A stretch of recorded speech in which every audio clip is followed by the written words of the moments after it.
passar a ler o seu currículo.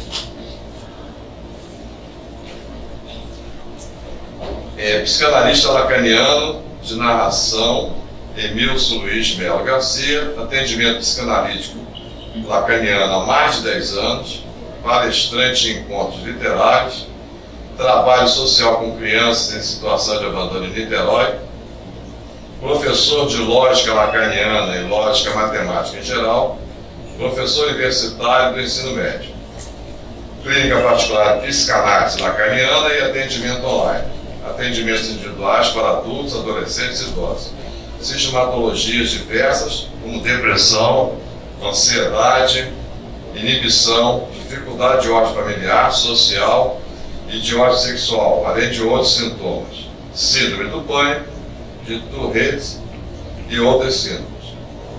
Especialidade: psicanalista lacaniano de narração, que é o uso das contações de histórias dos contos literários, terapêuticos na terapia, no processo terapêutico, no consultório. Esta psicanálise permite o uso de contações de histórias e dos contos literários terapêuticos na terapia, porque é lacaniana. A justificativa se dá pelo fato de proposta da noção de inconsciente, formulada por Lacan. O inconsciente é estruturado como linguagem, tal como a estrutura de uma história contada que nos atravessa. Questões conceituais. Lacan também propõe um forte uso da matemática de um nível superior, como uma estrutura que é, na verdade, o real do paciente. Daí que a formação do nosso palestrante, matemática na graduação, foi fundamental, para que entendesse com mais profundidade a teoria lacaniana. O mestrado do nosso palestrante em História das Ciências pela UFRJ ajudou ainda mais a compreender a psicanálise lacaniana e a formação acadêmica. Licenciatura plena e bacharelado em matemática pela Universidade de Santa, 1978-1982. Mestrado pelo HCTE da UFRJ, História das Ciências, das Técnicas e Epistemologia, da UFRJ, 2012-2014. Formação sempre continuada há mais de 10 anos em psicanálise lacaniana de narração, em grupos de estudo com colegas psicanalistas, tendo como deve ser passado o mesmo por processo de análise, tendo, tal como deve ser, passado ele mesmo por processo de análise. Membro aderente da Apola, né? Apola Internacional, Argentina, e grupo de pesquisa de psicanálise. Abertura para outro Lacan. Eu falei tanto de Lacan, espero que a maioria conheça. Eu fiz 20 anos de terapia, então o Lacan, o nosso conferencista que me perdoe, mas eu andei fugindo dele. Eu fui sempre na área lá nas outras direções. Bem, então, esse daí foi bom, foi uma apresentação bem mais consistente para nós termos uma ideia de aonde nós vamos penetrar e da importância que isso tem para todos nós. Eu peço mais uma vez, por favor, de ligar o telefone, celular, ou colocar no modo avião. Evitar conversas paralelas durante a palestra e vamos deixar as perguntas para o final, por favor.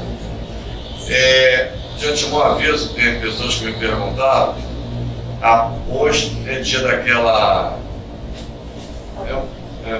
música dançante lá da terceiro andar, a partir das 18 horas, se não me engano.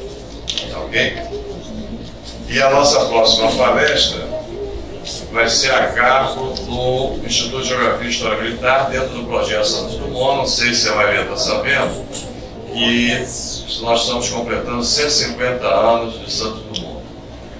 Que se nós não defendermos os nossos heróis, os nossos vultos históricos, não são os americanos, os irmãos Wright que vão nos defender. Certo? Lá nem se fala em Santos Dumont. Então, com esses senhores, o nosso palestrante, Dr. Emilson Garcia.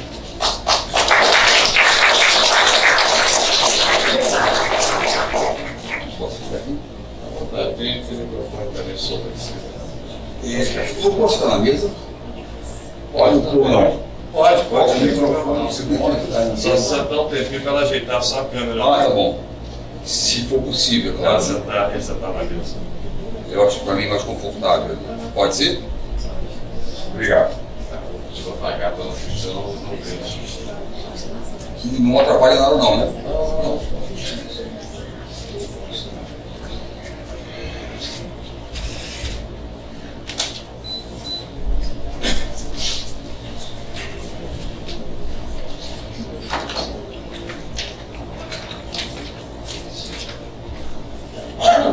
Bom,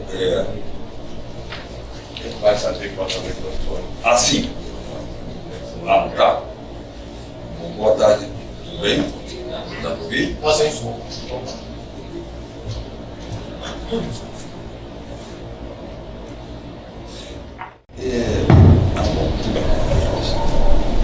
Pode ser? Bom, primeiro eu queria agradecer o convite, né?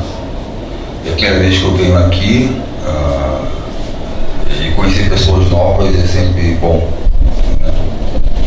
E compartilhar o que a gente tem estudado durante tantos anos, né? Sempre traz novos insights. Quer dizer, mesmo que todo lugar que eu faço palestra, sempre no final tem as perguntas, mas mesmo que não houvesse perguntas alguma, só o fato de eu estar aqui falando e pensando no meu trabalho, na minha experiência, isso já me ajuda muito, isso já ecoa em mim. A presença de vocês já ecoa em mim, independente de qualquer coisa. Então eu valorizo muito esses momentos, porque eles me obrigam a pensar diferente, a pensar uma maneira sempre interessante de comunicação, né? A tentar ser mais claro, da próxima vez ser mais claro, e mais claro, e mais claro, e essas coisas vão ressoando em mim, ressoando no meu corpo, ressoando na minha mente, e nas minhas emoções. Isso me faz avançar nas minhas pesquisas, né? Eu sou membro de uma sociedade de psicanálise na Argentina, chamada Apola. Apola é abertura para outro Lacan. Abertura para outro Lacan é porque nós temos uma visão bastante radical do que Lacan disse. Mas enfim, é uma outra história. Mas eu achei importante me esforçar para ser membro de uma sociedade de psicanálise fora do país, porque eu acho importante que você possa dialogar com pessoas de outros países, né? Tanto quanto eu estou dialogando com vocês aqui agora, manter um diálogo com pessoas de outros países, para mim é importante. Por isso eu me esforcei tanto para me aceitarem como membro da Sociedade de Psicanálise lá da Argentina. Eu estou super feliz com isso. Eu vou tirar o óculos. Eu vou marcando algumas coisas que eu queria falar com vocês aqui. É muito comum a gente pensar que os autistas não se comunicam. Os autistas, ao contrário do que a gente possa imaginar, eles se comunicam o tempo inteiro. Mesmo aqueles autistas, isso, eu estou falando assim, eu sou um psicanalista, tá? A psicanálise não trabalha com protocolos, a psicanálise não propõe classificações em espectros, transtorno do espectro autista, TEA. A psicanálise não propõe classificações em espectros, mesmo que esses espectros sejam amplos e fluidos, mesmo que esses espectros tenham margens fluidas, mais flexíveis que eles sejam, a psicanálise não trabalha com espectros, não trabalha com níveis, não trabalha com classificações, não trabalha com protocolos. O que a psicanálise faz com os autistas e com os esquizofrênicos também, porque eu também tenho pacientes esquizofrênicos, é, como a gente fala, seguir os desejos do paciente no consultório. Por exemplo, eu marquei algumas coisas aqui para falar, mas eu estou me lembrando de outras coisas, aí depois o que eu marquei para falar aqui eu falo daqui a pouquinho também. Por exemplo, para ser bem prático, eu tive uma paciente no consultório, uma menina, mas tudo isso que eu estou falando aqui, eu converso com os pais, porque se o pai não, digamos assim, comprar a ideia, é impossível a psicanálise ajudar aquela família, já que a psicanálise não trabalha com protocolos, com espectros autistas. Então, já que não há protocolo na psicanálise, as coisas parecem um tanto soltas, mas nós temos a nossa forma de amarrar isto, porque nós trabalhamos em cima de outros parâmetros que não são protocolares. Então, por exemplo, eu tive uma menina paciente no consultório, que ela me chegou e trouxe a menina e disse a mim, olha, vieram ela e o pai e a menina ali ao lado, sentada, calada, e assim, a minha filha, de um tempo pra cá, ela começou a cantar o tempo todo, canta. A gente pergunta pra ela alguma coisa, como é que você tá? Você quer comer? Ela continua a cantar. E às vezes, e é sempre a mesma música. Lá para as tantas, passando algumas semanas, ela muda de música, mas sempre a mesma maneira, repetindo. Só que a gente chama de as estereotipias do paciente, né? Aquela repetição.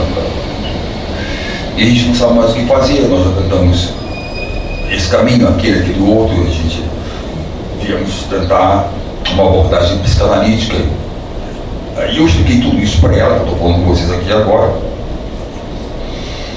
E eles tentaram entender, e então ela entrou no consultório e eles ficaram na sala de espera esperando. Quando a menina entra no consultório, ela estava começando um ciclo de uma outra música, que é aquela música Ana Júlia esqueci o nome daquele Los Hermanos. Oh, Ana Júlia. E aí todo o consultório cantarolando essa música, ela ia mexendo em tudo. Eu tenho um consultório para atender as crianças, eu tanto atendo crianças autistas como adultos autistas, mas a gente tem uma aproximação diferente para cada um. Então tem vários carrinhos, trens, etc, blocos, etc. Então ela foi mexendo em tudo, e ela nem olhava para mim. Oh, Ana Júlia. E passou a hora toda cantando e mexendo, não olhava para mim. Olha, como a gente não trabalha com protocolo, ou seja, a psicanálise não é uma atividade terapêutica, isso é importante dizer. A psicanálise não é uma atividade terapêutica. Quer dizer, o psicanalista não está ali para, a princípio, apaziguar o paciente. Para apaziguar o paciente. É como você vai numa massagem, uma terapia. Eu estou muito tensa, o massagista faz massageia o ombro, massageia os pés, massageia o corpo, e você sai de lá massageado e acalmado para enfrentar um novo dia. A psicanálise não acalma você.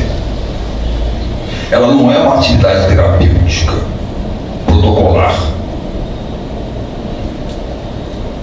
Então a menina, Ana Júlia estava uma hora cantando, acabou a sessão, tem que fazer outra sessão, ela vai embora.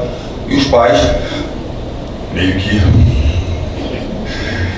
bom, doutor, nós já tentamos outras coisas, né? Nós vamos esperar. Bom, eu agradeço a paciência. de vocês. Na outra sessão, a menina entra no consultório, ô Ana Júlia, me genitou Ana, e eu não faço nada, eu só observo. Mais uma hora e eu não fiz nada, só observei. Ela sai, eu converso com os pais, a gente está sempre em contato, pelo WhatsApp, sempre em contato, tentando explicar o que eu estou fazendo com ela. E passaram umas 3, 4 semanas, sempre Ana Júlia, e sempre a mesma coisa. Mas a psicanálise não é uma atividade terapêutica. Não é a intenção da psicanálise acalmar as pessoas. Então, o que eu estou fazendo ali enquanto psicanalista? Eu estou esperando uma oportunidade. Que ela me diga alguma coisa diferente, sem que eu interfira. Porque se eu interferir no processo dela, ela talvez fosse para lá se eu não interferisse. Mas se eu interferir, talvez ela venha para cá. E tudo que ela teria para me dizer, ela não me diria. Eu jamais saberia, ninguém jamais saberia o que aquela menina queria dizer com aquela canção. Então eu espero por uma oportunidade. A psicanálise aposta numa oportunidade de que o paciente diga alguma coisa diferente. Então o analista entra. E umas 3, 4 semanas depois de sessões, ela entra no meu consultório, Ana Júlia, e eu sempre atento, porque é uma questão, porque ela se comporta de maneira monótona. É um som monocórdio. E a palestra dizia o timbre, eu falo sobre timbre daqui a pouco, mas o som monocórdio, monótono, ele apaga o timbre. Apaga o timbre. E o que é o timbre? Vocês já viram, por exemplo, vocês já viram em televisão, ou em reportagens, ou enfim, como é que os pastores de ovelhas daquela região árabe ali chamam as suas ovelhas? A Bíblia, inclusive, tem um episódio desse, né? Quando Jesus fala assim, as minhas ovelhas ouvem a minha voz. Isso é interessante porque no tempo de Jesus era assim mesmo. Os pastores, vários pastores, vindo de regiões diferentes, porque as pastagens eram raras. Então você via 1000 ovelhas de um pastor ali, 500 ovelhas, 400, 2.000 ovelhas, todas misturadas entre si, todas. Eu olhando, você olhando, você não distingue uma ovelha da outra. Mas Jesus falou assim, as minhas ovelhas ouvem minha voz, e ele estava se referindo a esse episódio. De repente, um dos pastores quer levar embora as ovelhas dele, que estão misturadas a tantas outras, que não dá para distinguir. E ele fala, ele toca, ele dá uma organização.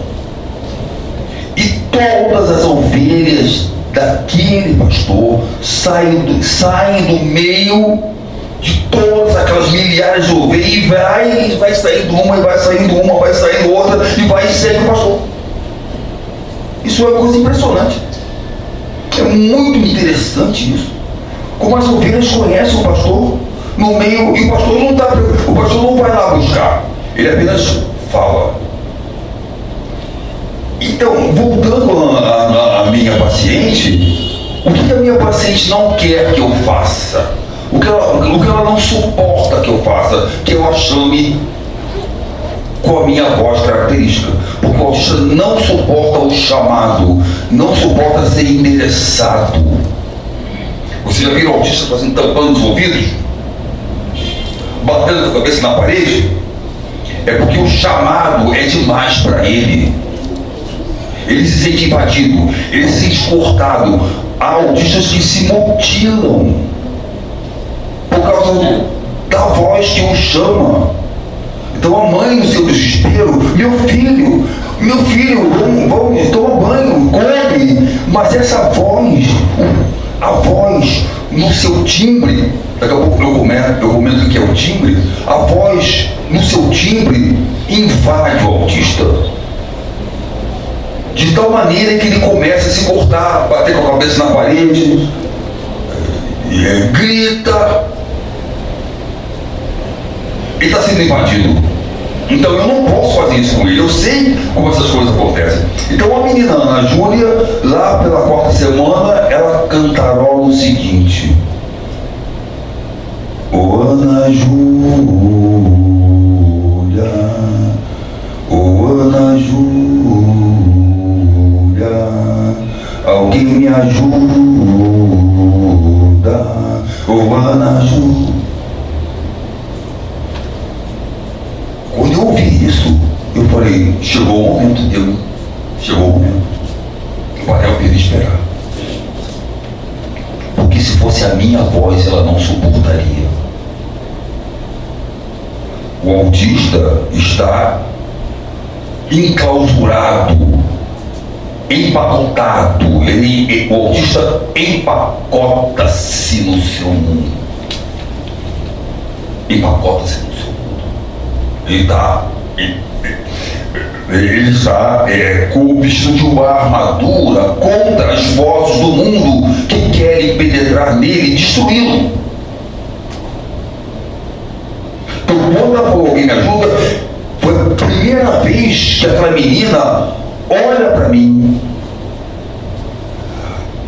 E quando ela falou que meu consultório é um pouco grande, ela fica rodando, eu ficava rodando, quebrando tudo para baixo. E eu tive uns prejuízos. Mas isso faz parte do trabalho, porque eu não posso agir de outra maneira. Eu preciso esperar que o desejo do paciente aflore para que eu então contribua. Porque a nossa atividade não é protocolizada. E quando ela falou, no meio da canção, alguém me ajuda, eu falei, eu ajudo você. Ela falou, e olhou nos meus olhos. Ora, autista não olha em olho de ninguém. Autista não olha em olho de ninguém. Autista não fixa o olhar no olho. Pela primeira vez em semanas, ela pede ajuda, mas é claro que eu estou ali atento, porque poderia ser enfadonho para mim, eu poderia de repente dormir. Não falou nada ontem, não falou nada hoje, não falou nada anteontem, e aí de repente é mais um dia, como todos os outros, mas o nosso papel de analista é estar atento ao que vai surgir de diferente do paciente, que me permite entrar. Agora, aquela menina me permitiu entrar. Agora ela sabe, porque eu tive paciência para esperar. Ela sabe que ela pode confiar em mim, que ela não vai ter braço cortado, cabeça cortada, porque é isso que o autista sente. Ele se sente extremamente invadido. Então a mãe, ou a professora da escola, naquela ansiedade para ajudar o autista, meu filho, e ele grita ainda mais.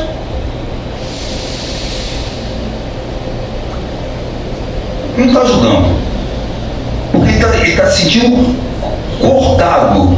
Eu tive, por exemplo, um paciente que ele sempre andava com um trenzinho colado ao corpo. E a mãe falou assim, doutor, ele não lava, nem para tomar banho não lava o trenzinho. Para nada. Para ir ao banheiro não lava o trenzinho, está sempre com ele. Outro dia eu fiz menção de tirar o trenzinho dele, ele pegou muito, mas é claro que eu só não pode tirar o trenzinho dele porque o trenzinho dele é parte do corpo dele. O trenzinho não é um objeto lá e o carro, o trenzinho é um membro do corpo dele. É um membro do corpo. Se a senhora tirar o trenzinho dele, a senhora está decepando o seu filho. É assim que ele se sente, sendo decepado. E é por isso, por exemplo, que os bebês choram tanto quando são tirados do seio da mãe. A forma como nós interpretamos esse choro do bebê quando são afastados do seio da mãe é porque o bebê acha que o seio da mãe não é da mãe, é dele. O seio da mãe pertence ao bebê. É o trenzinho. É o trenzinho dele. Então, quando a mãe afasta o garoto, o neném do seio, o neném sente como se fosse uma parte do corpo sendo cortada. Mas isso não é culpa da mãe. Porque o bebê, na barriga da mãe, ele sente um ressoar de um timbre, um ressoar de um lugar lá dentro da barriga da mãe em que ele está protegido. Tudo ali é dele. Agora, fora da barriga da mãe, o seio também é dele. E ele chora por isso. E se esse momento não for tratado com sabedoria, isso pode desenvolver um autismo nessa criança.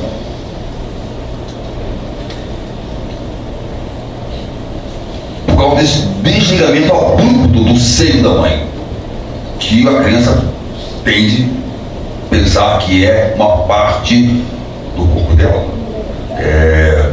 Por exemplo, quando eu atendi um outro garoto que ele chegou no meu consultório, ele viu um carrinho na estante, pegou aquele carrinho e começou, se deitou no chão, botou o ouvido no chão e pegou o carrinho e começou a andar com o carrinho assim, ó, com o ouvido no chão. Então, ele está com o ouvido no chão, deitado de lado e fazendo assim, ó, com o carrinho que ele viu na minha estante. O que esse garoto está querendo dizer para mim? Não vê que não tem. Dessa barreira ninguém passa.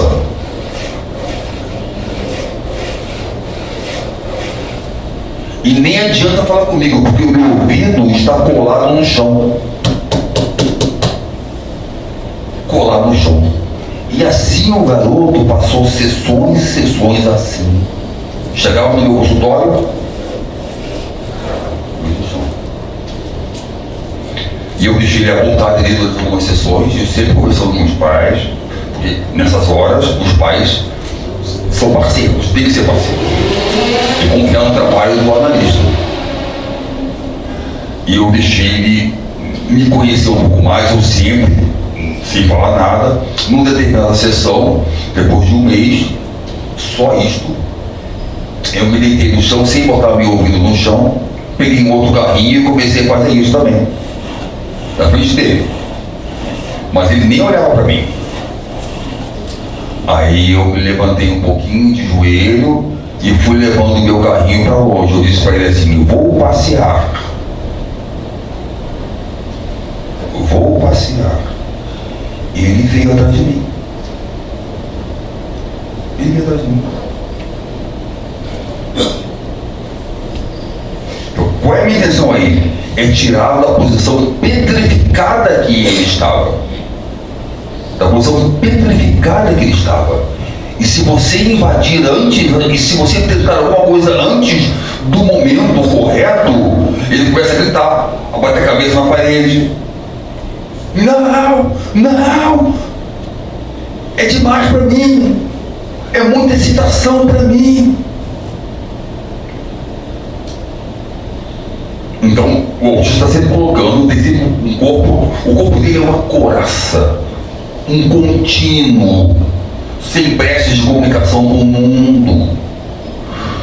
Mas se ele tiver confiança em você, em algum momento ele vai abrir uma possibilidade de você intervir.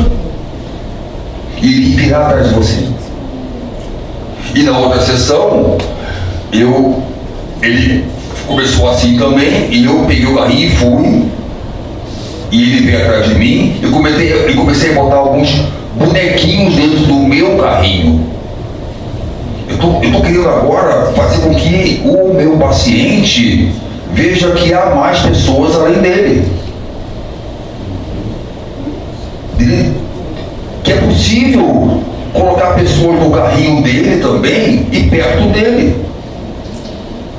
E ele veio. E eu parei com o meu carrinho mais adiante, cheio de bonequinhos dentro. Ele veio mexendo nos bonequinhos. Olha, ele não fazia isso em casa. Ele não ia, ele só ficava. E depois mexendo nos bonequinhos, tirava um, botava outro, tirava um, botava outro. E eu. E aí, nas sessões seguintes, eu fui complexificando o ambiente, botando mais carrinhos, mais bonequinhos, botando passagens para os carrinhos passarem, e ele foi então organizando o mundo dele de maneira que ele não se sentisse invadido. Ele aceitou a minha proposta de organizar o mundo dele, com ele, mas é que naquele momento ele já não estava mais sendo invadido. Então, você veja que é um trabalho delicado, de observação delicada, pontual, de espera. Ou também você pode protocolizar. Mas o que a gente não faz. O autista faz isso, dê aquilo. Comportamento X, faça Y. É uma maneira de atuar, mas não é a nossa maneira de atuar. Então, o que nós fazemos? Nós vamos aonde o autista for. Nós vamos lá. Então, o analista, ele é um analista parceiro. Ele é um parceiro. Onde o autista vai, eu vou atrás. Ele vai, eu vou atrás. Ele vai, eu vou atrás, até que eu perceba uma brecha, porque em algum momento ele vai me dar uma brecha. Porque ele está aceitando vir ao consultório, etc. Então eu sei que em algum momento eu vou poder intervir.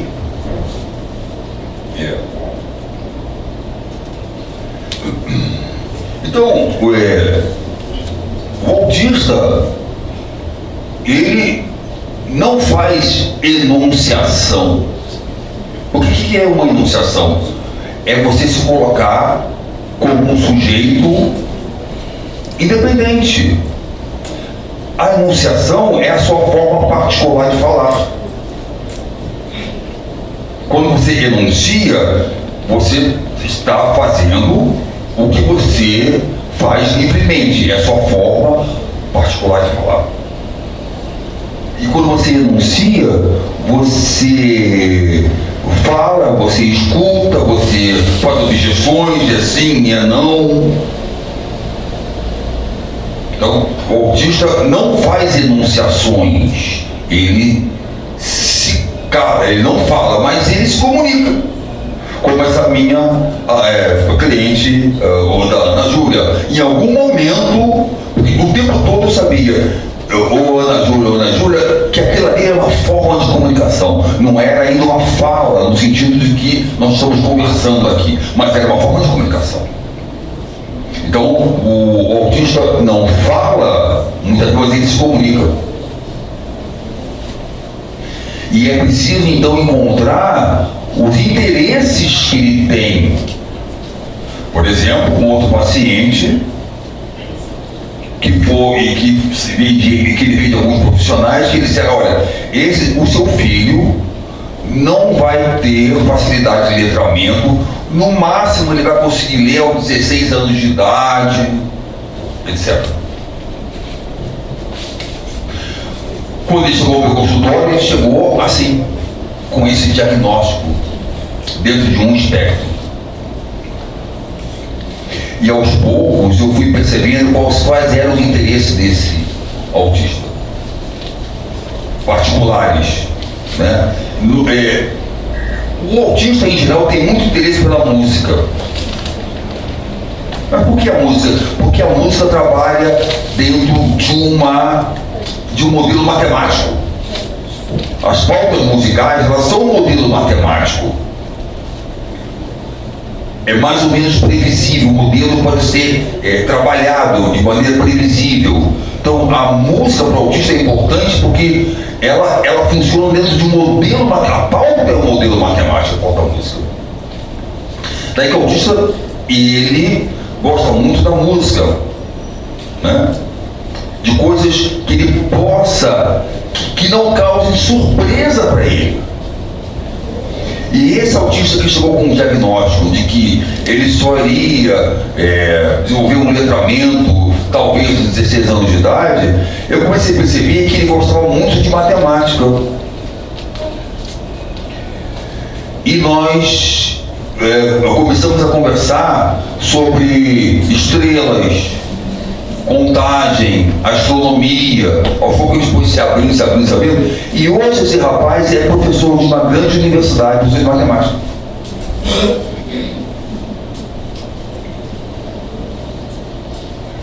E teve, muito antes dos 16 anos, um grande desenvolvimento intelectual. Porque eu encontrei uma brecha ali, a partir da qual nós podemos conversar não sobre o que eu iria, sobre qual protocolo eu iria aplicar, mas sobre os reais interesses daquela criança, que me permitiriam entrar no mundo dela.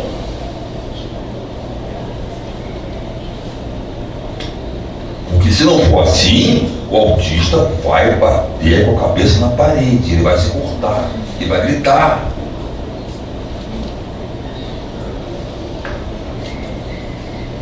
Em geral, os autistas gostam de vozes de robô, vozes monocórdia,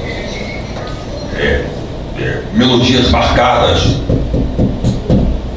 porque as melodias marcadas, as vozes robóticas, elas apagam o timbre quase totalmente. Porque o que é a voz? A voz, ela tem uma altura, ela tem uma potência, ela tem uma duração e tem um timbre. A voz tem uma frequência, há uma frequência vocal que pode ser medida em hertz. Há uma altura de voz, há uma potência de voz que pode ser medida em decibéis, isso pode ser medido. Há uma duração da voz, que eu posso contar aqui quantos segundos, quantos minutos estou falando.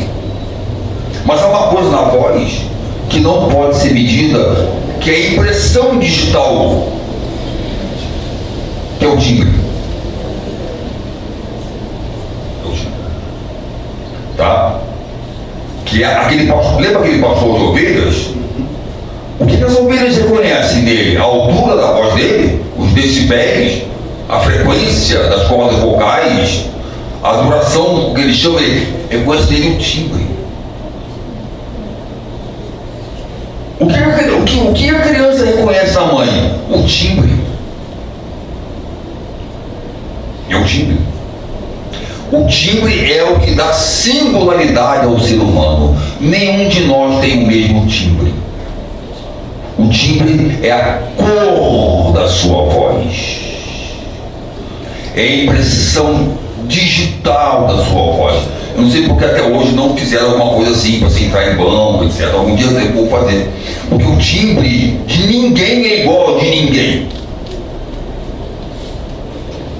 E ele não pode ser medido. Porque o timbre, você, se eu estiver lá fora, aí é o doutor Emilson. Essa voz eu sei. Eu reconheço a voz do doutor Emilson. Mas o que você reconhece na minha voz é o que não pode ser medido por ninguém. Não há um aparelho que meça timbres. Há aparelhos que medem decibéis, potência, frequências da voz, hertz, o relógio medir duração, mas não há aparelhos que meçam timbres. O timbre é um conjunto de ressonâncias do seu corpo que se expressam de maneira muito particular. Muito particular. Então, quando você vê, por exemplo, as inteligências artificiais a voz maquinal, a gente chama de voz maquinal. Ora, o que é a voz maquinal? É a voz daquelas inteligências artificiais. Ele coloca um personagem falando, né? Aquilo ali é uma tentativa, e agora falando em ética e psicanálise, é uma tentativa de apagar o sujeito, porque é uma voz praticamente sem timbre algum.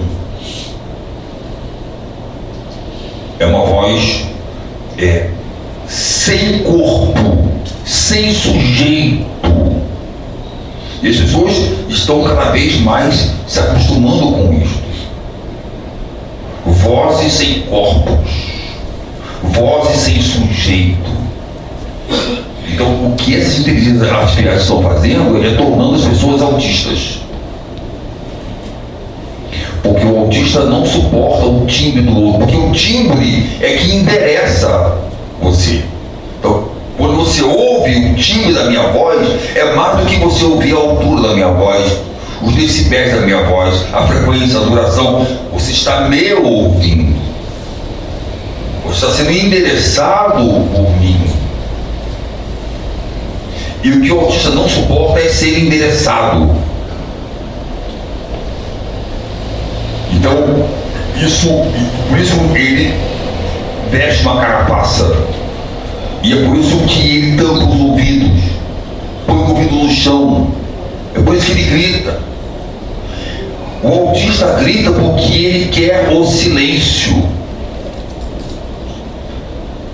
O autista grita porque ele... Silêncio, por favor. Porque o timbre das vozes, ou seja, o que há de mais singular naquele ser humano, ele sente que o está endereçando para um lugar que ele não quer ir, que ele acha que ele vai se destruindo, porque ele não sabe dizer nem sim, não. Sim, não. Sim, não. Então, uma maneira que as pessoas não autistas como nós encontram para não serem destruídas é dizer não. Não, eu sinto muito, mas eu discordo de você. Porque eu não posso estar suscetível a todas as vozes sem nenhuma reação.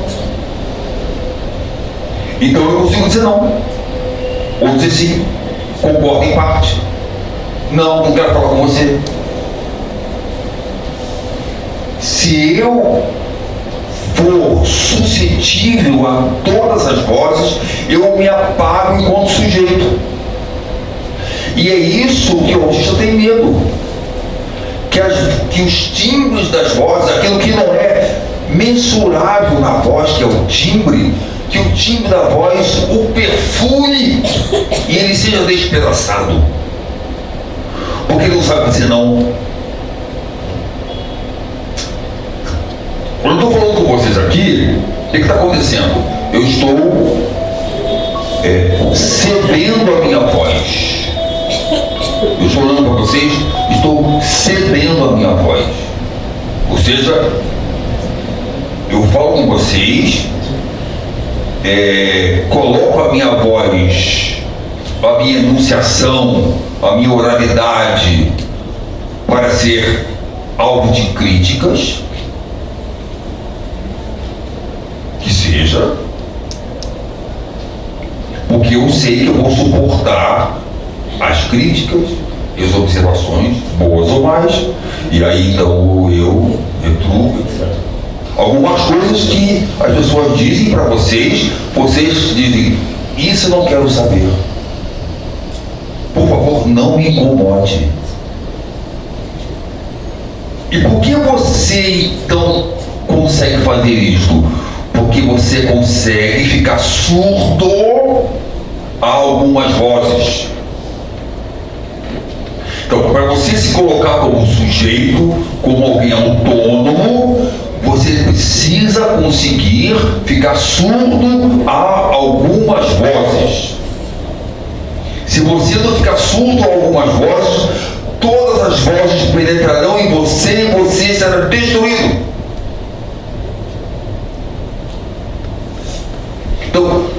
A nossa capacidade de oralização vem pelo fato de que nós conseguimos ficar surdos a algumas propostas.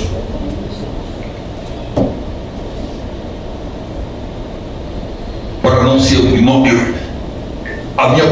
muito a minha posição é essa. Sinto muito. Podemos conversar, mas entendeu? A sua voz não vai me invadir. E se me invadir, não tem como reagir. Então o autista, ele acha que não vai conseguir reagir. Que ele vai ser quebrado, cortado, igual o garotinho no trem. Não, essa é a minha proteção. Alguns autistas, por exemplo, eles costumam ficar na ponta do pé. Eu já vi alguns profissionais dizendo que o autista fica na ponta do pé porque ele não... aquele piso, aquele tipo de piso o incomoda. A nossa avaliação na psicanálise é outra. O autista fica na ponta do pé, você pode ver muitos autistas assim, porque ele quer marcar posição. Daqui você não vai passar. Ele não quer ser invadido. Então ele se levanta, fica na ponta do pé, marcando posição. Não vem que não tem. Se você tentar, eu vou ser destruído. Você quer me destruir? Não fica na ponta do pé. É muito. Isso é mais genético do que vocês possam imaginar. Talvez é epigenético também, mas vocês vejam, por exemplo, há tribos na África, e que os índios, eles se alimentam pela lei do menor esforço. Eles esperam os leões caçarem, ficam ali observando. O leão caça, mata o animal. O que os indígenas fazem na África, em muitas daquelas tribos? Eles põem uns penachos bem grandes na cabeça.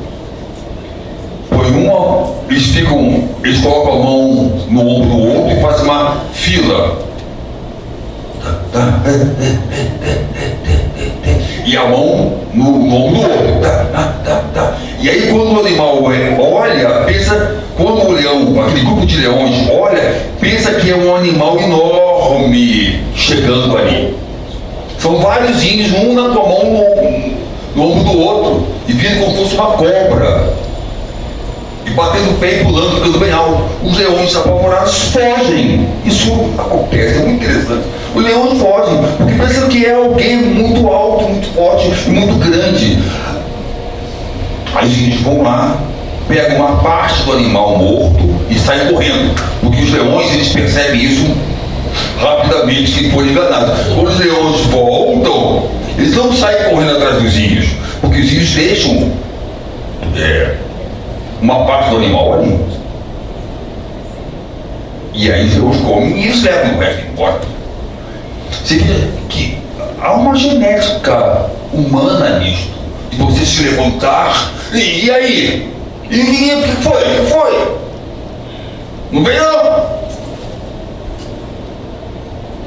A gente é assim. E o autista usa dessa estratégia levantando na ponta do pé. Porque ele não sabe, ele tem medo que uma simples troca de ideia o invade e o corte. Então o autista, ele cria várias estratégias de proteção, de muro, que nós seres humanos também criamos, mas só que nós sabemos ir além disso. Ele não sabe do que se trata, né? Então, um ou outro paciente que eu tive, por exemplo, e que eu não estava conseguindo ver como que eu ia entrar ali. Como que eu ia entrar ali? E como tem no meu consultório várias caixinhas, eles constroem robô, etc. O autista gosta muito de objetos duros. O autista não gosta de objetos moles, porque os objetos duros, eles colam ao corpo para fazer do corpo uma carapaça. Ele sente que os objetos duros, quando manipulados por ele, os protegerão tal como uma carapaça. Que eles adoram objetos duros. Eles se sentem protegidos com os objetos duros. E eu não estava conseguindo entrar naquele autista. Eu falei, alguma coisa eu não estou vendo aqui. Aí eu me lembrei, bom, como lá no meu consultório ele sempre entrava e pegava os legos e fazia robôs, montava robôs com os legos, eu falei assim, claro que se eu falar com ele vai gritar. Então eu peguei, montei um robô com os legos e comecei a falar com voz de robô, uma voz monocórdia. Alô? Alô? Alô? Alô, fulano? Oi? Alô? Alô? Alô? Oi? Uma voz tentando apagar o meu timbre, tentando apagar a minha presença, tentando apagar a minha característica enquanto ser, enquanto sujeito, e tentar ele falar com o robô, com a voz monocórdia, e ali, aquela voz sem timbre praticamente, ele não se sente invadido, e ele começou a falar com o robô. E tudo que eu queria falar com ele, eu falava pelo robô que eu montava para falar com ele. Ele não olhava para mim, ele falava com o robô. E tudo isso faz parte do extremo medo que eles sentem de serem invadidos. Porque o timbre é a nossa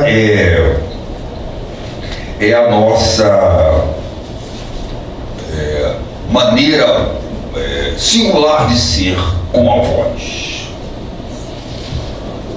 que não pode ser mentida. Não há nada que possa mentir o timbre. É uma nossa maneira singular de ser com a voz. Então o autista ele gosta muito dessas vozes maquinais, vozes artificiais, gosta muito de ouvir CDs, músicas gravadas. Porque, embora a música gravada fosse gravada por um ser humano que tem um timbre todo especial, mas o timbre meio que se perde na gravação. E aí, ele aceita ouvir gravações. Não é tão invasivo assim a gravação. O autista aceita, por exemplo, que eu fale com ele no microfone.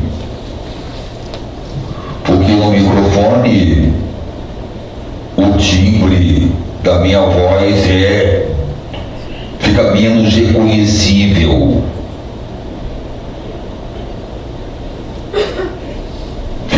A minha voz fica um tanto artificial e ele não se sente invadido. Como é que eu vou conversar com uma pessoa de verdade, que tem suas características específicas, né? Isso é muito. Então, o que o autista faz é pôr o corpo dele ao abrigo dessas invasões, gesticulando, rodando, como se fosse. E o autista gosta, alguns gostam de rodar e mostrar que depois de rodar 30 vezes ele não ficou tonto. E em geral eles não ficam tontos. Quer dizer, veja como eu tenho poder para não deixar ninguém se aproximar de mim. Ninguém se aproximar de mim. Ele tem orgulho disso, não é?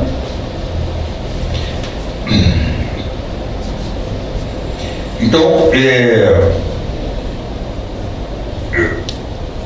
na medida que você tem a paciência com o seu filho autista, com o seu paciente autista, você percebe que na manutenção da confiança, na aposta que a confiança vai deixar ele dizer o que você pode ou não pode fazer, de maneira que ele não se sinta invadido, aos poucos você consegue tirar o autista da posição dele de cara que está encarapaçado, para ele vir para o mundo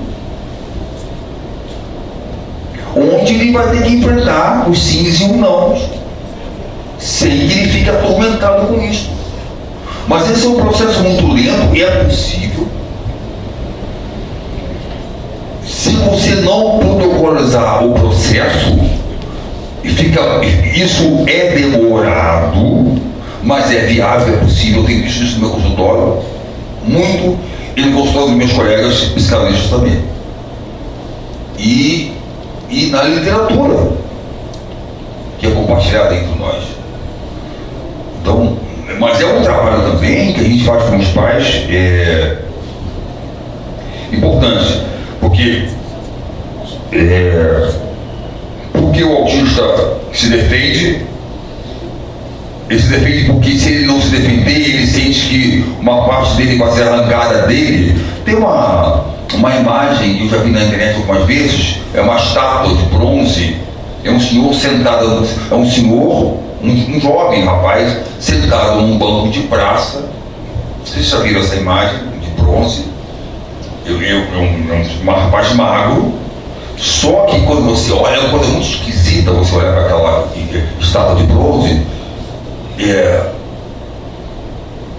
o tórax dele, a parte central aqui, o peito e tal, não tem. É vazio, você põe a mão assim, não tem, a estátua não tem. Então, a estátua o artista ele fez pegou um aro, em torno do aro ele foi fazendo todo o personagem. Então tem cabeça, tem braço, tem perna, tem estrutura, mas não tem o tórax, não tem o torso não tem a parte. Então você olha, a imagem é muito esquisita, é um ser humano com um buraco bem no meio do tórax, não há tórax nele. Vocês já viram essa imagem, essa estátua? É até razoavelmente conhecida. Pois é assim que o autista se sente. Ele sente que há um vazio nele, um buraco que vai se formar se alguém tirar aquele trenzinho dele. E aquele buraco precisa ser preenchido por um trem, por alguma coisa, por uma carapaça. Frequentemente, autistas que gritam muito. Outro dia, uma mãe na internet estava pedindo, pelo amor de Deus, não aguento mais, eu não tenho dinheiro para pagar a análise. Eu felizmente não consegui fazer contato com ela, uma senhora pobre, colocou no Instagram a dificuldade dela, porque meu filho não para de gritar, ele grita o dia inteiro, ele fica num canto da casa gritando o dia inteiro, todos os dias. E eu assim, e ela na mensagem dela, pelo amor de Deus, alguém me ajuda, eu não tenho como pagar, eu não tenho como, ninguém está conseguindo me ajudar. Mas eu não consigo fazer contato com ela. Às vezes quando eu vejo um caso assim, eu faço contato e vou ajudando de longe, mas eu não consigo fazer contato com ela. E um caso parecido com esse que eu peguei, eu ofereci uma rede para o autista. Uma rede. Joguei a rede assim. Ele pegou a rede e começou a se enrolar na rede, se enrolar na rede, se enrolar na rede e parou de gritar.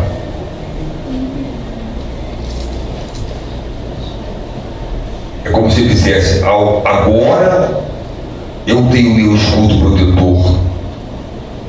Agora eu sei que eu consigo me defender. Agora o buraco aqui no meu tórax foi preenchido, esse vazio que me perturba, que me deixa aterrorizado, que me deixa sem rumo. Então eu dei aquela rede para aquele rapaz e ele se enrolou na rede para digitar. Ele ficou bem apertadinho naquela rede para digitar. Eu queria ter falado isso para essa mãe, mas não tive como instruções agora eu nem sei mais em que página do Instagram eu vi isso para poder ajudar essa mãe e conversar com ela, essas coisas que nós estamos conversando aqui. A gente vai orientando, é um trabalho que demora, que parece que não tem voz, que não está dando resposta, mas é assim mesmo que acontece. É o que acontece. E então a gente tem que esperar o próximo passo do autista para poder intervir ali. Pessoal, eu tinha notado um monte de coisa aqui, e eu fui falando aqui o que eu tinha notado, mas é isso, né? O autista, vou terminar por aqui, ele não cede a voz dele, porque se ele ceder a voz, como eu estou cedendo a minha voz a vocês, ele talvez não aguente o que vem de lá, pelo timbre, por aquilo que é mais enigmático da voz humana, que é o timbre. Então, para terminar, o que o autista faz? O que ele não faz? O que eu estou fazendo aqui? Eu estou, digamos assim, sacrificando a minha voz. Eu estou levando a minha voz ao sacrifício. Eu estou admitindo ceder a minha voz, sacrificar a minha voz, sabendo que quando eu cedo a voz, sacrifico a voz, eu posso suportar o que vem de lá. Então não cede a voz dele, não leva a voz dele ao sacrifício, ao altar do sacrifício, porque ele teme não suportar o que vem de lá. Ele tem que perder a voz por completo, e então se perder. É isso aí.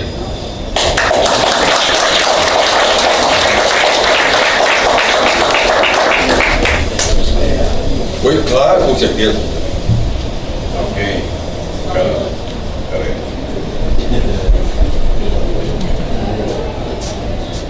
Eu acho que o primeiro foi ali. Boa tarde. Boa tarde. Eu sou psicólogo clínico, também trabalho com a psicanálise lacaniana, solicitação lacaniana. Sim. É o seguinte, são 3 perguntas. A primeira é a seguinte: você falou que o psicanálise lacaniana não trabalha com espectro nem com protocolo. Isso. Mas nós podemos dizer que existem graus no autismo? Olha, do meu ponto de vista, não. Não. Eu vou dizer como não. Eu vou dizer a você o seguinte: os protocolos nós usamos como admitindo o espectro, mas muito depois, na medida que nós conseguimos entrar em contato com esse autista. Então, quando eu recebo um autista no meu consultório, protocolos não existem, espectros não existem. Mas eu posso usar esses protocolos, o TEA, por exemplo, mas já num processo, não para começar, mas num processo lá no final. Mas não para começar. Então, é isso que a gente faz. Eu estou dizendo que eles não existem no começo do tratamento e por um bom tempo, anos, e talvez lá daqui a alguns anos a gente use eles, entendeu? Outra coisa é o seguinte, que os lacanianos consideram o autismo uma psicose, alguns lacanianos, né? Nem todos. Nem todos. No caso, Eu não considero. você não considera? Não. Então você não considera. Então aquela história de que o autista não passou pela castração simbólica, você não considera isso? Não considero. Ele passou pela castração simbólica? Não considero isso aí, não. Então você considera que ele passou pela castração simbólica? Eu considero que o autista está fora do imaginário. É diferente. Qual é a minha posição e a posição também da sociedade psicanálise que eu pertenço? Porque o que é imaginário? E sempre lembrando que esse negócio de imaginário, simbólico, real, que o Lacan propôs, nenhum dessas argolas realmente passam, inexistem totalmente. Elas são sempre lá. Mas o que é o imaginário? O imaginário, por exemplo, Gustavo dizendo que é imaginário que outros não têm. Isso que nós consideramos imaginário. Eu tive um paciente que ele chegou a mim ao consultório assim, Edilson, eu outro dia, isso depois de algumas sessões, assim, aconteceu uma coisa muito engraçada comigo outro dia lá em casa, porque eu descia, porque eu ia trabalhar, e quando chegou lá no carro, eu vi que eu esqueci minha carteira. Imaginário não tem. Aí eu voltei em casa. Entrei, ficou em tudo quanto é lugar. Não achei carteira. Deve estar no carro. Voltei pro carro. Não estava no carro. Voltei para casa, pro apartamento. Fiz isso umas 3, 4 vezes. Não achei minha carteira. Aí numa dessas vezes, lá para a 4ª, 5ª vez, ele voltando no consultório, foi muito interessante.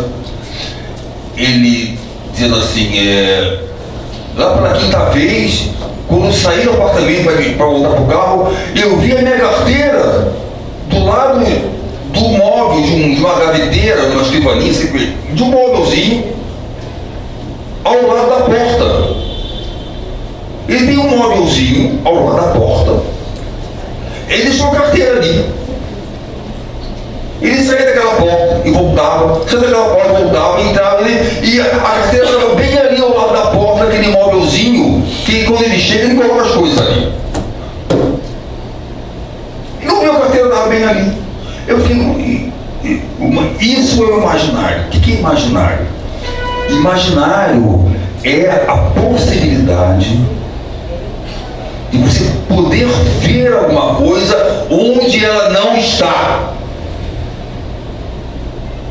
Porque, e aí, quando ele olha para a carteira e acha a carteira, o que ele viu não foi a carteira. O que ele viu foi o que a carteira representa naquele momento emocional que ele queria apagar.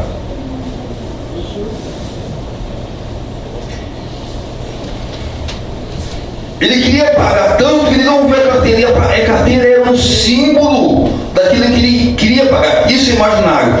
É a possibilidade de você pensar que você está vendo alguma coisa que não está lá. E conversar sobre isso. E depois nós trabalhamos isso. Você sabe que a sua carteira te remete a isso. O imaginário o autista não tem. O autista não consegue conversar sobre coisas que ele vê, mas que não estão lá. Isso é demais para ele. Percebe? O imaginário ele não tem. Por exemplo. Ele não tem realmente. Fala. Boa tarde. Oi. Parabenizar realmente a excelência da exposição que você fez para nós. Eu não sou da área, não conheço muito, mas qualquer um de nós aqui possivelmente conhece alguém de sua proximidade que tem algum autista. Então é um tema realmente bastante relevante que eu conhecia quase nada e você com os seus exemplos aí me ilustrou muito. Eu queria te fazer 2 perguntas para mim como leigo. Como é que surge o autista? Ele nasce assim, ou você falou que tirar do seio da mãe pode torná-lo autista, e você disse também que não tem gradações, mas o que é o Asperger? Não é um autista mais leve? Explica isso que eu queria entender, porque eu tenho um amigo que tem um filho que é Asperger, mas eu não sei o que é isso. Isso é que eu queria ver se você podia comentar.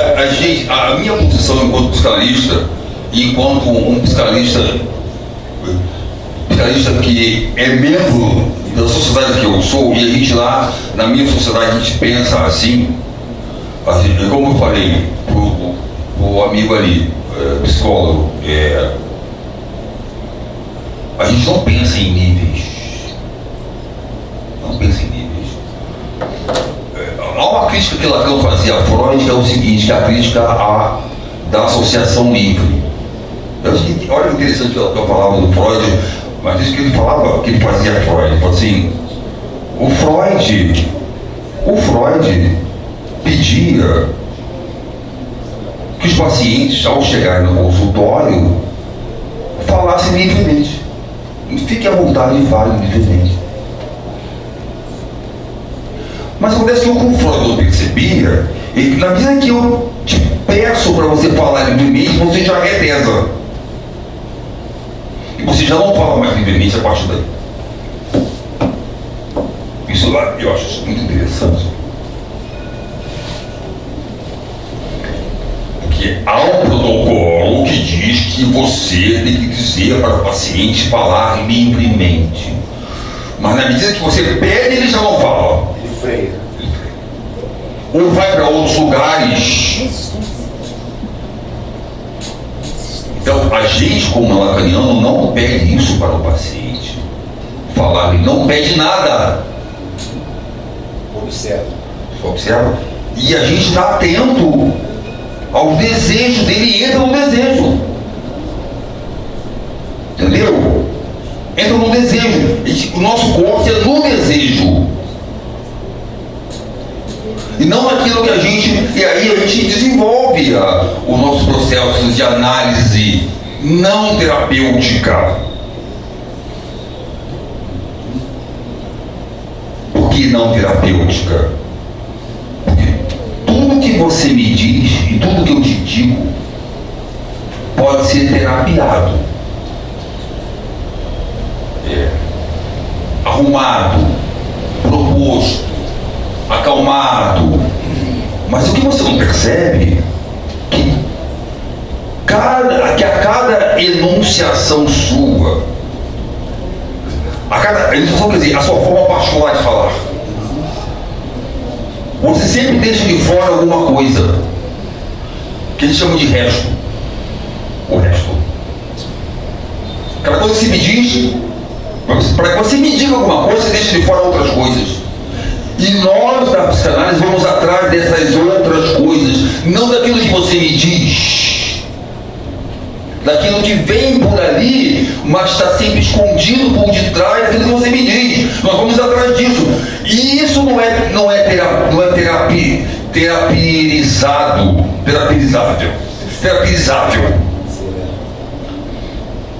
Isso não é terapizável. O resto da sua fala que você não traz.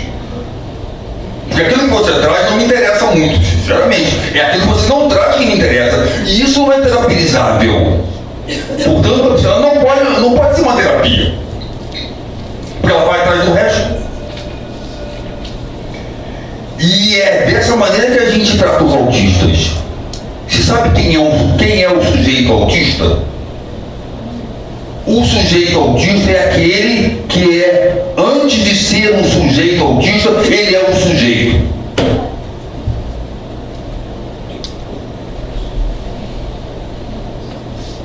Então, quando um sujeito diagnosticado como autista entra no meu consultório, eu não o vejo como um sujeito autista, eu o vejo como um sujeito, com desejos, com restos da fala. A nossa fala dissimula coisas. Eu estou interessado no que está ali. Camuflado. Isso não é terapizável. E eu trato o autista assim. O autista, para mim, não é um sujeito autista, ele é um sujeito, antes de mais nada. Entendi. E como é que nasce o autista? Ele se falou. Olha só, isso é uma compra, porque se você conversar com um colega da terapia cognitiva comportamental, por exemplo, que usa, não é que eu não use TEA, como eu expliquei, os protocolos, o espectro, mas isso é muito depois de um ano, quem sabe, tá? A psicanálise age dessa maneira.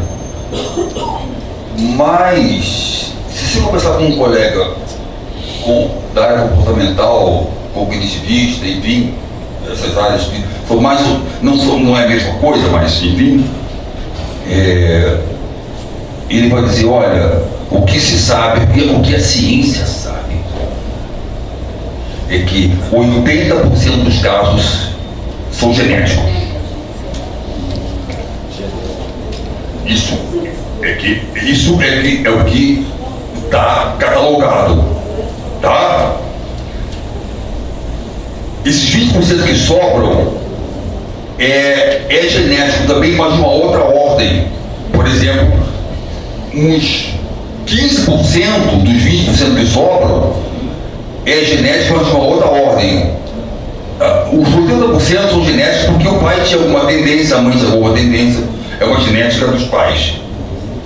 Os outros 15% é uma genética que eclodiu ali. Os pais não são, mas eclodiu ali. Tá?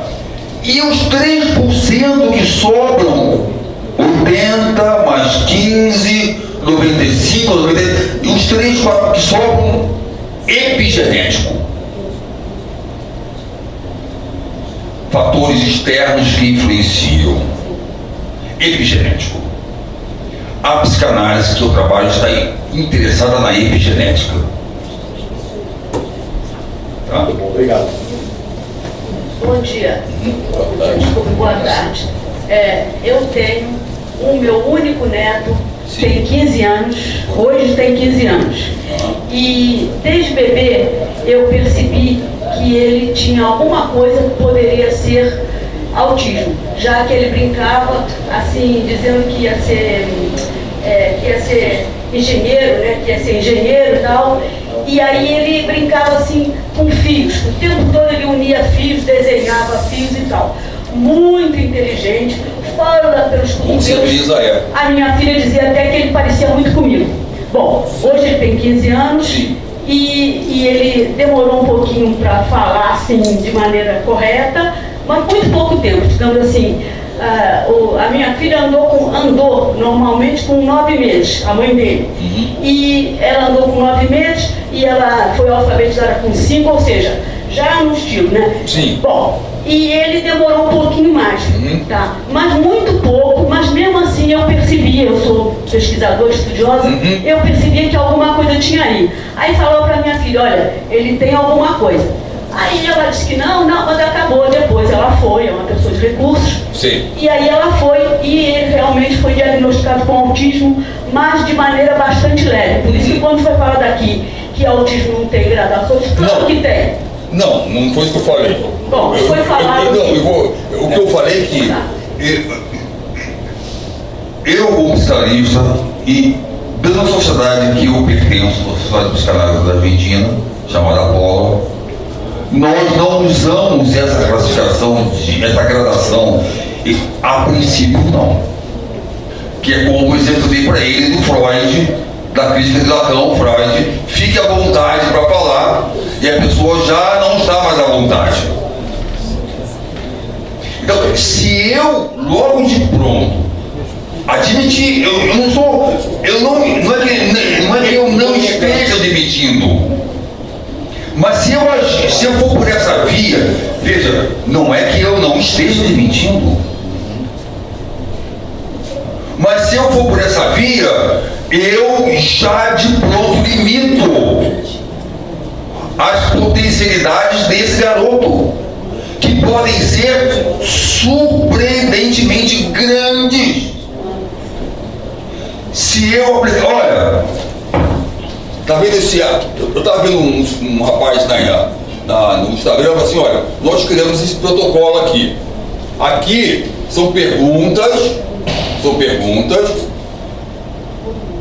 cada pergunta de uma folha bem grande para que o autista veja. E aqui tem um mapa, um especialista. Para minimizar os erros,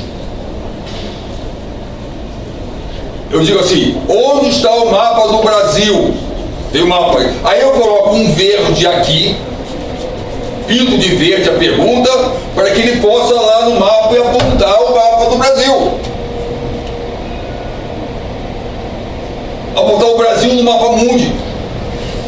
se faz isso? Para minimizar os erros. Os protocolos fazem isso. Minimizam. Ora, o que eu mais quero é ver os erros do Nordeste. Eu quero que ele expresse seus erros. Microfone. Essa não está legal. Ah, tá. Você percebeu? Então, ele trabalha assim, esse profissional, né? Eu estava vendo a entrevista dele, a live dele. Então, aqui tem uma folha com a pergunta e o mapa mundi aqui. Ele faz a pergunta,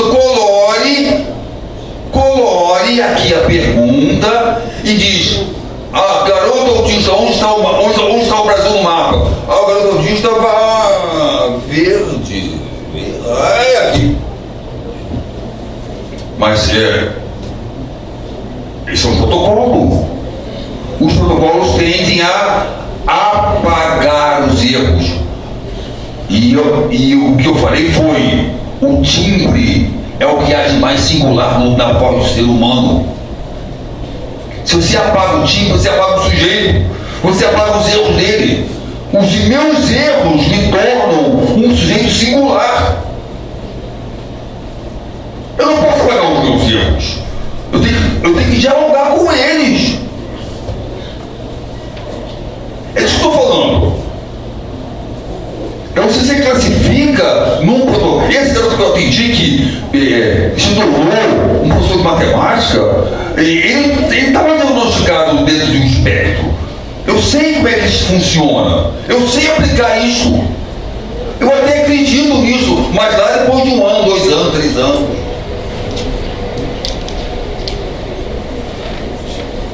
Então, ninguém me pediu conselho, mas o que eu aconselharia é uma mãe, o pai e a mãe de um autista chegou no meu consultório e falou: Emilson, nós chegamos em casa no outro dia, estava tudo no chão. Ele derrubou tudo das estantes, tudo, quebrou um monte de coisa, estava tudo no chão. E nós ficamos desesperados, Emilson. O que a gente faz? Aí, então me conta. Eles foram contando, e eu fui levantando algumas hipóteses. E depois de algumas sessões com os pais e o garoto, nós vimos que o garoto derrubou tudo no chão porque ele estava fazendo uma contagem, selecionando coisas que lhe interessavam. Ele estava concentrado à maneira dele com um objetivo. Mas a nossa ansiedade estraga muita coisa. O sujeito fica quietinho, por favor, mamãe, papai. Então, o seu filho vai derrubar muita coisa em casa, mas há alguma coisa ali acontecendo que você precisa saber. Permita que o seu filho erre e vai acompanhando. Você sabe que espero não estar monopolizando demais, mas eu também trabalho com contação de histórias no consultório para clientes que suportam as histórias que eu conto. Aí eu conto uma história, um conto que eu acho que tem a ver com aquele paciente, a gente então analisa o conto. E olha, essa mulher aí do conto, você contou agora, aí a gente vai trabalhando o conto como parte do processo, que ela não quer dizer, mas que eu percebo que tem algum resto aí sobrando que não dá para entrar, então eu vou pelo conto. E às vezes eu participo de saraus literários contando coisas. Eu gosto muito de participar de saraus literários. Então ali eu entro como contador de histórias. E uma vez eu estava num sarau literário e eu contei uma história e tinha uma senhorinha ali que eu percebi que prestou muita atenção em mim. Quando eu contei 3 histórias nesse dia, nesse sarau literário, e no final, tá todo mundo indo embora, ela veio, pegou no meu braço e falou assim: Emilson, eu me senti andando com esse personagem que você dá na sua história. Eu me senti andando com ele. Entendeu? Então, como é que as pessoas se sentem ali? Tá? É isso, gente. Não, tentar falar aqui um pouquinho. Eu acho que eu vou... Quem tá falando? Eu aqui. Ah, tá. Eu sou pai de autista de 4 anos. Sim. Né? Vai fazer 4 anos agora, dia 25. Sim. Eu me vejo um pouco com algumas características do autismo desde cedo. Sim. Eu me achava incompreendido pelos meus pais, ou até compreendido. Vou até falar pelo contrário. Eu achava que os meus pais me entendiam e eu não precisava falar nada. Sim. E assim, eu vou fazer a pergunta, mas vou explicar o porquê da pergunta Pois não. depois. Na psicanálise, como em outros, provavelmente em outros ramos, vocês analisam cada caso em particular. Sim. Por exemplo, se a criança faz uma determinada coisa, vocês, os exemplos que você deu são acompanhados de mais coisas para poder chegar a uma determinada conclusão. Sim, sim, sim. Por que eu falo isso? Porque eu me deitava no chão com um carrinho, fazendo assim. Sim, sim, sim. E a minha intenção era outra, não era afastar as pessoas, era, por exemplo, ouvir o som que provocava eu arrastar o carro, porque eu tinha uma sensação gostosa de estar aprendendo uma nova sensação. Outra coisa, eu acho que eu era muito literal, eu estou sabendo agora, mais há pouco tempo, eu ia muito a psicólogo. Porque, sim. E uma professora mandou os meus pais levarem a psicólogo, porque me chamou de burra, porque ele não estava fazendo um labirinto do coelho para chegar na cenoura. Eu não estava fazendo o protocolo. Eu não estava fazendo de acordo com o protocolo, vamos dizer assim, e eu estava fazendo em linha reta para chegar à cenoura. Sim. Lá no psicólogo, o psicólogo teria voltado da sala e falado para os meus pais que, a professora é burra mesmo. Detalhe, eu sou contra, mas eu entendi a lógica dele, que era porque eu consegui explicar na sala dele que eu estava falando que o coelho pula o muro, e ela me explicou que era um muro, então ele poderia chegar muito mais rápido na cenoura pulando esse muro. Claro. Ou seja, a minha observação, a gente, por ser mais literal, se eu sou autista ou se eu sou FAA, porque eu descobri outro dia que tem um fenótipo de... Eu esqueci o termo exato, mas... eu acho que o nosso mundo, se eu entendo meu filho, é de outra forma. A gente teria que ter um aprendizado voltado muito para a gente, para poder entender. Uma coisa que eu fazia também é ficar indo para um lado e para o outro, quando era criança. Sim. Porque o meu raciocínio aumentava absurdamente. Olha só, eu tenho uma hipótese, tá? Uma coisa que eu não falei aqui é sobre a borda. Há muitos autistas que se encostam em caixa de som, igual você encostava no chão para sentir. Alguns autistas que ficam perto de caixa de som para sentir aquele som no corpo, que é o que você fazia ali, sentindo no corpo. O corpo é exatamente isso. É o que a gente chama de borda, a borda do autista. A borda do autista é na pele. O autista, ele não tem certeza do corpo dele. Ele precisa do carrinho. Ele precisa de alguma coisa que o confirme enquanto alguém que tem um corpo.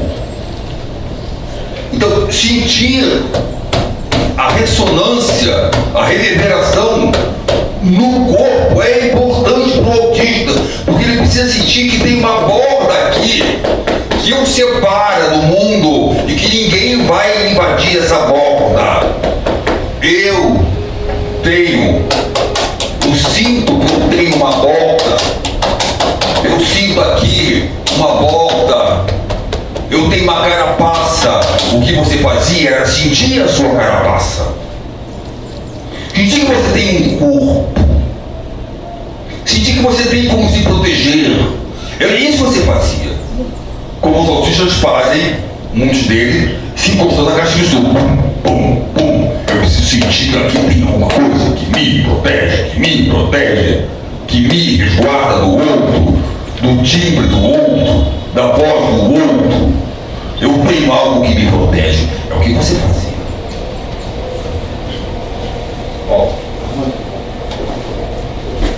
fazer aí uma pergunta? Então, obrigado. Eu, no meu andar onde eu moro, onde eu resido lá, meu apartamento, o meu vizinho tem um garoto de cerca de 15 anos, ele tem um autismo bastante avançado, com uma certa gravidade. Tá? Você colocou muito essa questão do timbre de voz. Sim, sim, sim. Tá? A minha pergunta é a seguinte, as minhas observações são as seguintes. É só a voz humana ou também os sons do mundo, os sons da natureza? Existem outros tipos de sons, de barulhos que os incomodam também? Caso afirmativo, o silêncio, o isolamento, a residência de um autista num local, numa localização, numa fazenda, num local mais calmo, seria benéfico para eles? E um terceiro caso, eu vejo tudo sob o ângulo espiritual, mas não venho em caso nessa apresentação. E a questão da síndrome de Savant, que afeta uma parte dos autistas com algumas habilidades que não são normais em outras pessoas. Olha, novamente a gente não é que a psicanálise desconheça as síndromes, desconsidere as síndromes. O que a gente acha que não ajuda o autista classificá-lo, mais do que ele já está classificado. Sabe, eu recebo uma pessoa no meu consultório que já vem toda classificadinha. E eu a classifico ainda mais. Eu tiro dela todas as oportunidades dela desenvolver as suas potencialidades.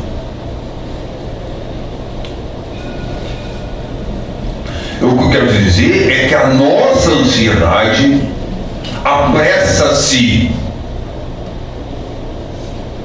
na classificação.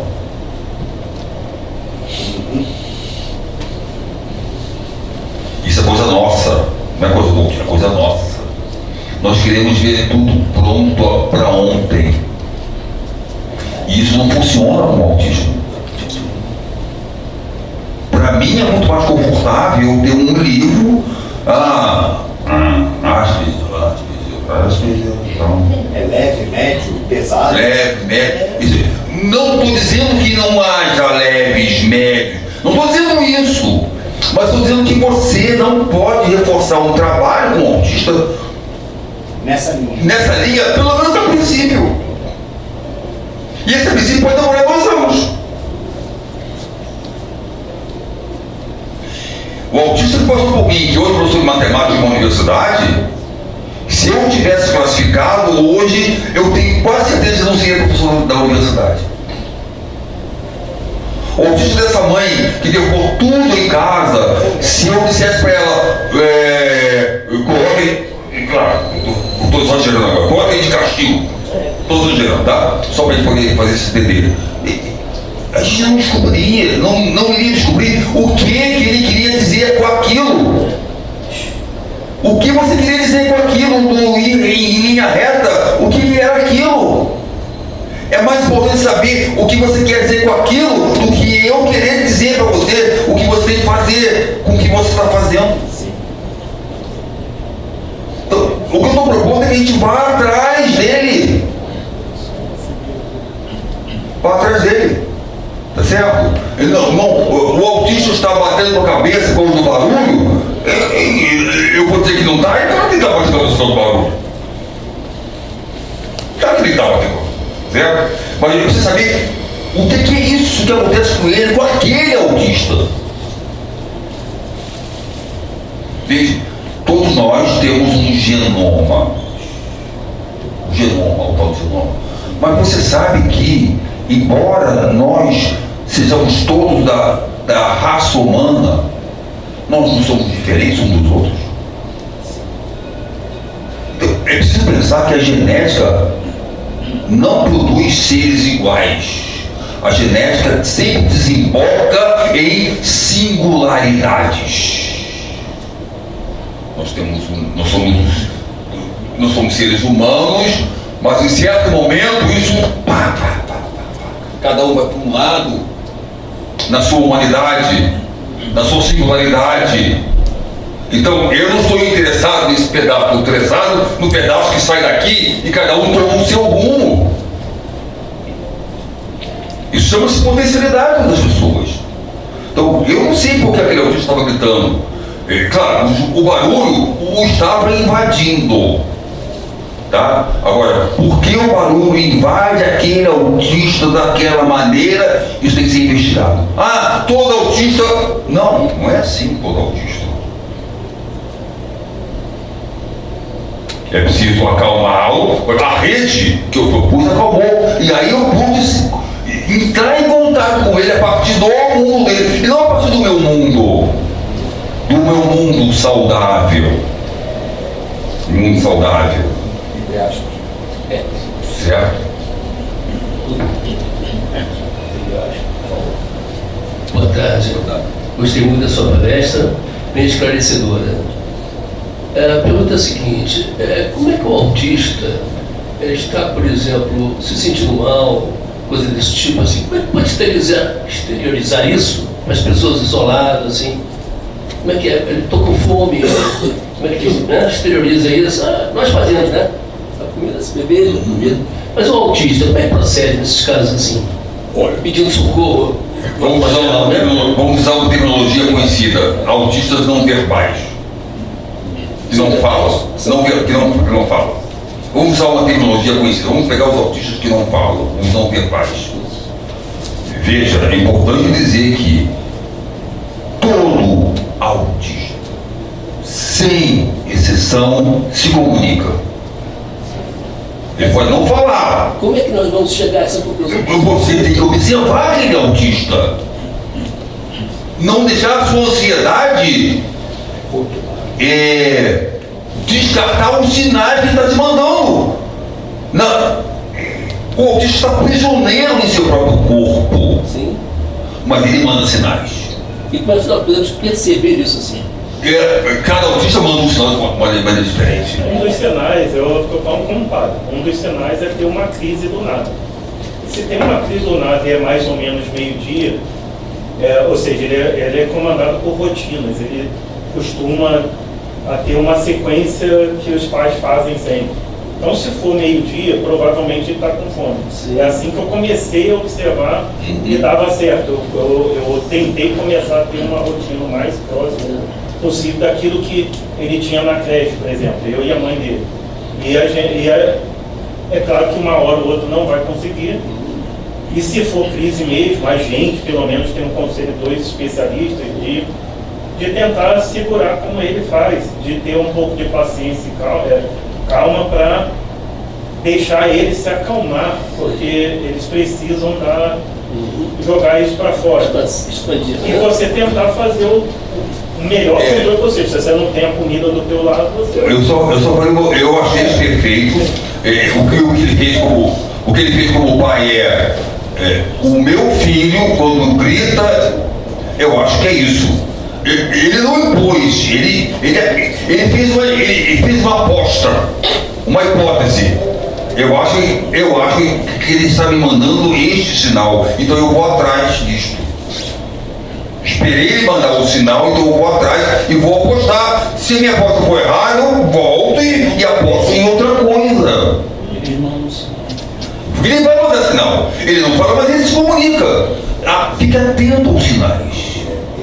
Isso exige um controle maior da nossa ansiedade. Não é o autista, ele grita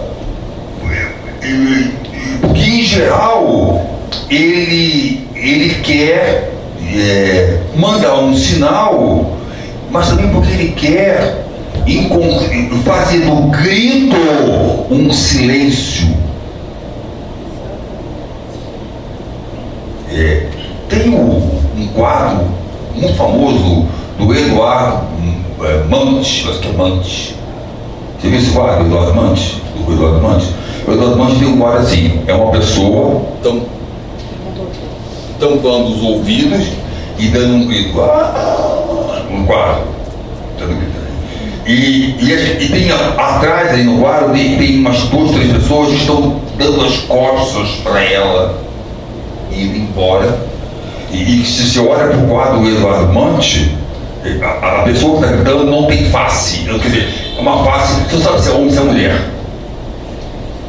O grito do autista o descaracteriza enquanto sujeito. O que ele quer no grito é fazer um silêncio de tal ordem aqui que ele possa se descobrir o que aconteceu aqui dentro. Ele grita para ter o silêncio aqui dentro, para se descobrir.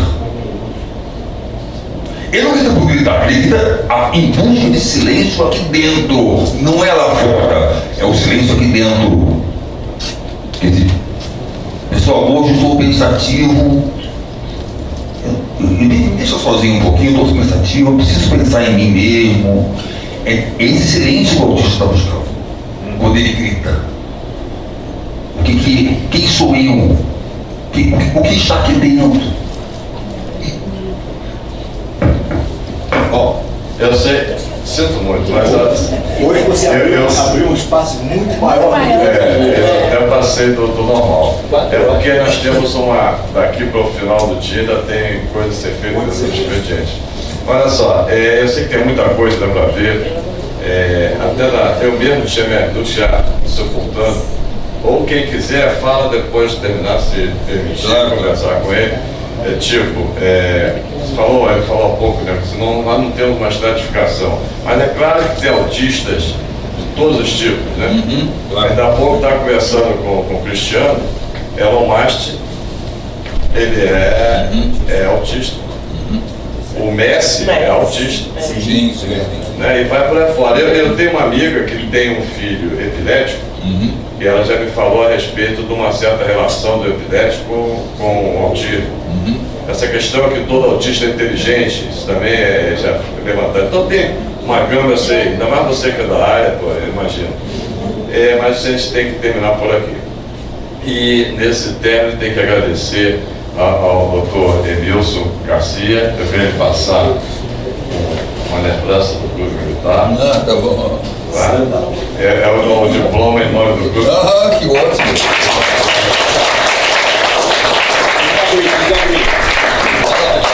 Vou abrir aqui. É legal. Maravilha, gostei. Aqui, ó. Aqui. Aproveitando quando vocês viram aquela evasão em massa, é que aquele é um pessoal que veio de uma van e eles tinham um motorista chegou e botou todo mundo embora. Então foi um pedido de desculpa, inclusive, ter que sair antes aí. Tá? De qualquer forma, muito obrigado a todos aí. A nossa próxima palestra é o Clube Militar na História do Brasil no dia 29, que esse mês nós estamos comemorando os 136 anos de fundação do Clube Militar. Okay? Mais uma foto. Muito obrigado a todos. O senhor pode ir mais pra cá por causa da luz? Tá bom, tá aqui. Tá bom? Muito obrigada.